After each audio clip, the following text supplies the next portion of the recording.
And everything kind of gone for you? Awesome. I mean, to think of this time last year, absolute roller coaster of excitement to take over a program and be a first-time head coach, to get to the NCAA tournament and make history, and then have great luck in the portal, and then now be able to, just as yesterday, be in the top 25.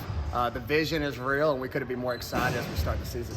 I know that you and your staff, you have this vision and you believe in yourself, but you hadn't put it on the court yet last year.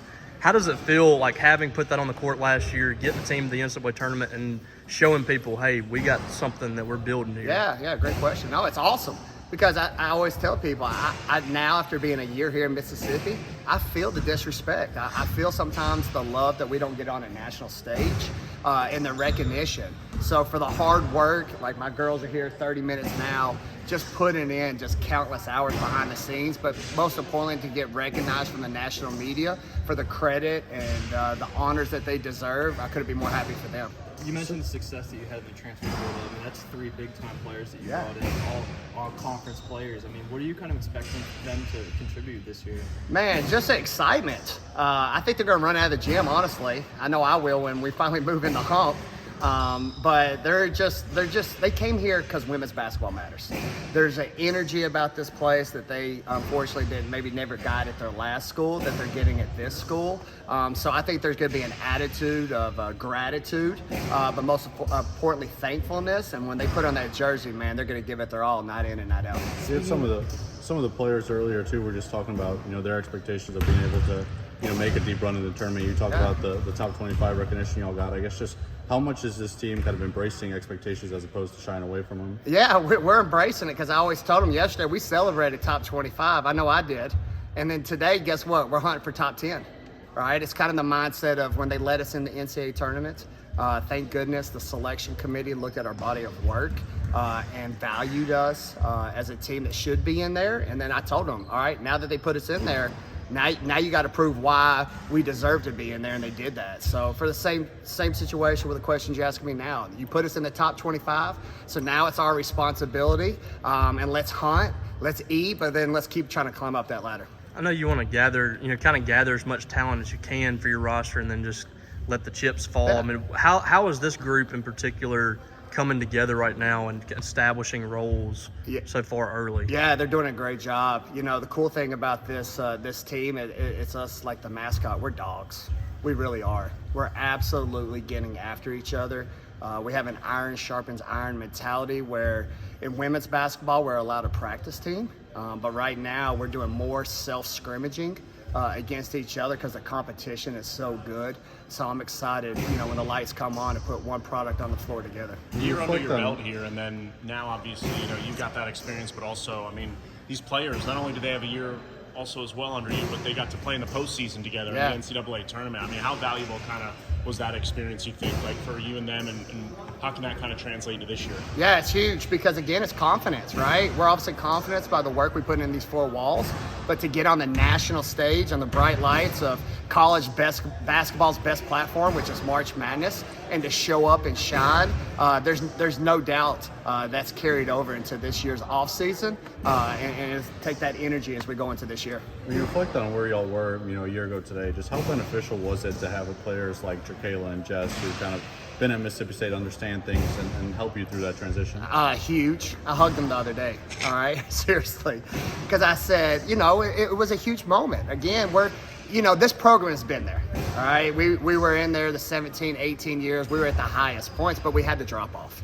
So for us to regain that confidence and energy and restore the love, it started with them because they could have transferred, they could have left, they could have went to any school, but they didn't. They stuck it out because they believe in Mississippi State. They believe in this community. So that's why I went to them and just told them thank you for giving me a chance, but most importantly, putting this program back on the map. And now, obviously, you get both of those players back for this season. Now they both have state tournament experience under their belt. What does that do for your team this year when you're bringing in, a talented freshman class and some transfers that you're trying to gel together with? Yeah, it's hopefully take the next step. That's why we have a hashtag this year is one. All right, can we take one more step above that awesome season that we had last year? Can we get one sellout for this upcoming season? But most importantly, can we do one thing in the community more than we did last year? So we're just trying to have an attitude of gratitude, but also thankfulness, and at the same time give back to as much as people have given to us. You're talking about the hashtag there. I know last year you guys talked about, why not us? How have you kind of as a head coach learned to implement that type of belief and those type of mottos into a program? Oh man, my mentors, right? I'm a big person on preparation. So if you prepare for success, you got to speak it into existence. You got to talk about it, and you got to believe, and that's all I know. And so that's what I try to instill in my young women, because that's the beauty of college athletics. We're coaching 18 to 22-year-olds. So in a time where there's so much doubt in their life, I don't want that mindset for my young women. I want a mindset that, whatever I put my mind to, I can accomplish both on and off the court. You briefly talked about the hump earlier. Do you have an update on kind of where things are with that? Is everything on schedule? Or? I was going to ask you. I was hoping. Obviously we're fortunate here at Mississippi State with this beautiful practice facility. So honestly, I literally go to my office right above my shoulder, and I come right here. I let those people do their jobs, and I got one job, is to get my team ready. So I know they'll have it ready, and most importantly, it's going to be a beautiful facility. Bit of an off-topic question. You obviously women's college basketball matters here. You're a big advocate for women's sports and the fan base here. I'm just curious if you saw any of the videos or images from that outdoor volleyball game Nebraska had. Just your thoughts on that support for women's efforts, and if something like that could be done here. 100%. No, that's a great question. I really do, because again, you had somebody who was crazy enough to say, you know what? Let's put an outdoor volleyball game, all right, in a football stadium. And you know what? It takes somebody to go, you're right? That's the same kind of belief I have. I have major goals for this program and big ideas, and that's why I couldn't be more happy with Zach Selman and our administration, who supports me and supports the vision. I mean, think about it right now. This time last year, me and Chris Jans were both unranked. And then now look at today, you've got 2 top 25 preseason teams here at Mississippi State. So when you have that kind of energy, ideas are welcomed, because again, our fan base is one of the best. And I always refer back to baseball, to your question. If we can cook out and break records for 15,000, then why can't we cook out and get outside and break records for women's basketball? Would you like to play a game at Davis Wade or at the D-Dome? I would, because I think it's statements. That's what I said when I took the job, is how many positive statements can this program make under my watch?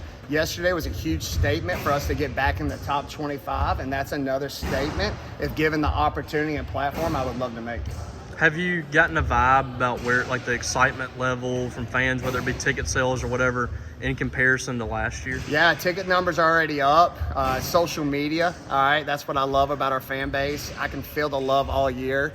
We talked about hashtags. The one and why not us. People are repeating behaviors that we believe in. So when you see that, or I drive down, I had a red light situation yesterday, or this last week, where a car honked the horn right beside me. And I was like, oh gosh, I ran in front of somebody, and they're mad at me, and I rolled down my window and like, Coach, we love you, why not us? And I was like, why not us? So the energy's real here right now. You always, last year, during the tournament, you were telling people to talk to you nice. I know you had a whole list. What would it take, is there like a firm definition of what people would have to do to adequately, quote unquote, talk to you nice? Talk to me nice was more just me about fighting for my kids, right? Yesterday was a talk to me nice moment, because I honestly believe you'll learn from me. If we're not good, I'll tell you. Right? If I believe I have one of the best programs in the country, I'm going to let you know. And so for last year, if you reflect on the season, we didn't receive one top 20 vote. Not one. Not honorable mention until the season ended. And for me, throughout the course of the year, we showed why we deserve top 25 votes, at least honorable mention. But we never were written about. All we talked about was what happened in the past, and nothing about the present and the future. So to me, that kind of let me know, okay, I've got to kind of send a message through the media that you know what, we like to be talked a little nice because I think I've got a great team. It's funny how it kind of went viral. All right, I didn't mean to call out every president, former president, superstars within the SEC. But you know what? If you bet against my team, that's what you're going to learn. If I believe in my team, I'm going to let you know.